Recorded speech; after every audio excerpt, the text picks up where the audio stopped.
নমস্কাৰ বন্ধুসকল, আপোনালোক সকলোকে পুনৰবাৰ স্বাগতম জনাইছোঁ ৰাইটিং ফিভাৰৰ আন এটা ভিডিঅ'লৈ। আজি আমি এটা সঁচাকৈ জানিবলগীয়া আৰু হয়তো আপোনালোকে আজিলৈকে নভবা এটা টপিকৰ ওপৰত ডিছকাছ কৰিম। আপুনি জানেনে আপুনি ডেমিছেক্সুৱেল, চেপিঅ'ছেক্সুৱেল নে পানছেক্সুৱেল? এই শব্দকেইটা আপোনালোকে আজি শুনিছে নে আগতে এই সম্পৰ্কে জানে? কমেণ্ট বক্সত নিশ্চয় জনাব। আচলতে কি এই তিনিটা অৰ্থ? আজি আমি স্পেচিয়েলি ডিছকাছ কৰিম চেপিঅ'ছেক্সুৱেল মানে কি, ডেমিছেক্সুৱেল আৰু পানছেক্সুৱেলৰ বিষয়ে বেলেগ এদিন ডিছকাছ কৰিম। আহক তেতিয়া জানো আমি চেপিঅ'ছেক্সুৱেল মানে কি হয়। এজন মানুহে কেতিয়া কাৰ সৈতে প্ৰেমত পৰে কোনো ঠিক নাই, আৰু তেওঁ সাধাৰণতে স্বাভাৱিকতে চেহেৰা, বাহ্যিক সৌন্দৰ্য আদিৰ ওপৰত নিৰ্ভৰ কৰিয়ে কোনোবা এজনৰ প্ৰতি আকৰ্ষিত হয়। কিন্তু এনেকুৱা কিছুমান মানুহো আছে যিসকলে এজন মানুহৰ সৌন্দৰ্য, তেওঁৰ চেহেৰা, তেখেতৰ বাহ্যিক যি সৌন্দৰ্য তাৰ ওপৰত গুৰুত্ব নিদি পেলাই, অৰ্থাৎ শাৰীৰিক সৌন্দৰ্যৰ প্ৰতি নহয়, মাথো বুদ্ধিমত্তা অথবা ব্যক্তিত্ব, অৰ্থাৎ তেওঁ ইণ্টাৰনেলি কেনেকুৱা তাৰ ওপৰত ডিপেণ্ড কৰি পেলাই কিছুমানে কাৰোবাৰ প্ৰতি আকৰ্ষিত হয়। আৰু বিজ্ঞানৰ ভাষাত ইয়াকে কি বুলি কোৱা হয়? চেপিঅ'ছেক্সুৱেল বুলি কোৱা হয়। এতিয়া আমি জানিম চেপিঅ'ছেক্সুৱেলসকলৰ প্ৰেম আৰু যৌনতা অনুভূতি আৱৰ্তিত হয় মস্তিষ্কৰ প্ৰতি, অৰ্থাৎ তেওঁলোক যিসকল চেপিঅ'ছেক্সুৱেল হয় তেওঁলোকে এজনৰ বাহ্যিক সৌন্দৰ্যতাৰ ওপৰতকৈ বেছিকৈ গুৰুত্ব দিয়ে তেখেতৰ মাইণ্ডটোৰ ওপৰত, তেওঁ কিমান ইণ্টেলিজেণ্ট তাৰ ওপৰত গুৰুত্ব দিয়ে। শাৰীৰিক সৌন্দৰ্য বা সামাজিক অৱস্থানতকৈ তেওঁলোক আটাইতকৈ গুৰুত্বপূৰ্ণ বিষয় হৈছে আপোন মানুহজনৰ বুদ্ধিমত্তা, অৰ্থাৎ তেওঁ কিমান ইণ্টেলিজেণ্ট।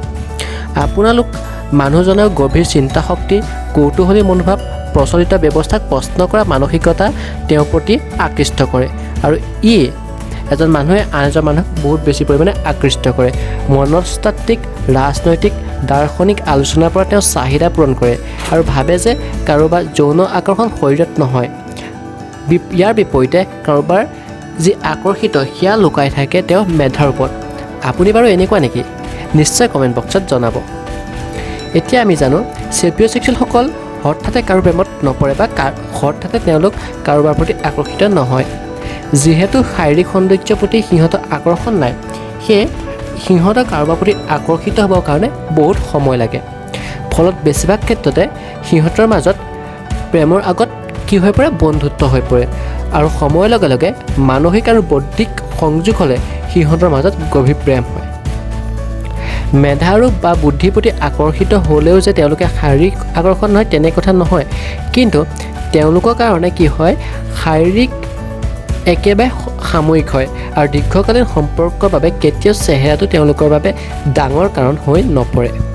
চেপিঅ'ছেক্সুৱেলসকলে কাৰোবাৰ পচন্দ কৰা মানে পচন্দ পৰিৱৰ্তিত নহয়, কাৰণ তেওঁলোকে যিকোনো মানুহক পচন্দ কৰিবলৈ সময় লয়।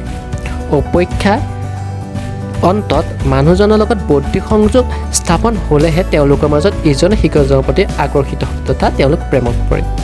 ফলত যেতিয়া কাৰোবাক ভাল লাগে তেতিয়া বহুত বেছি চিৰিয়াছ হোৱা দেখা পোৱা যায়। চেপিঅ'ছেক্সুৱেলসকলৰে সম্পৰ্ক আৰম্ভ হয় বন্ধুত্বৰে, আৰু য'ত তেওঁলোকৰ প্ৰেম নাথাকে, তেওঁলোকৰ তাত কেৱল ইজনে সিজনৰ মস্তিষ্কৰ প্ৰতি আকৰ্ষণ হোৱা দেখা পোৱা যায়। সেয়ে যেতিয়া আপোনাৰ মনত প্লেটনিক স্তৰ পাৰ হৈ প্ৰেমৰ সূত্ৰ হয়, তেতিয়া আপোনাৰ বন্ধুজনে সেই একে বিষয়ে ভাবিছেনে এই লৈ সন্দেহ থাকি যায়। বন্ধুত্ব ভাগি যোৱাৰ ভয়ত বহু প্ৰেম অপ্ৰকাশিত হৈ থাকি যায়। যিসকলে অতিৰিক্ত চিঞৰে খং কৰে তেওঁলোকক চেপিঅ'ছেক্সুৱেল লোকে বেয়া পায়।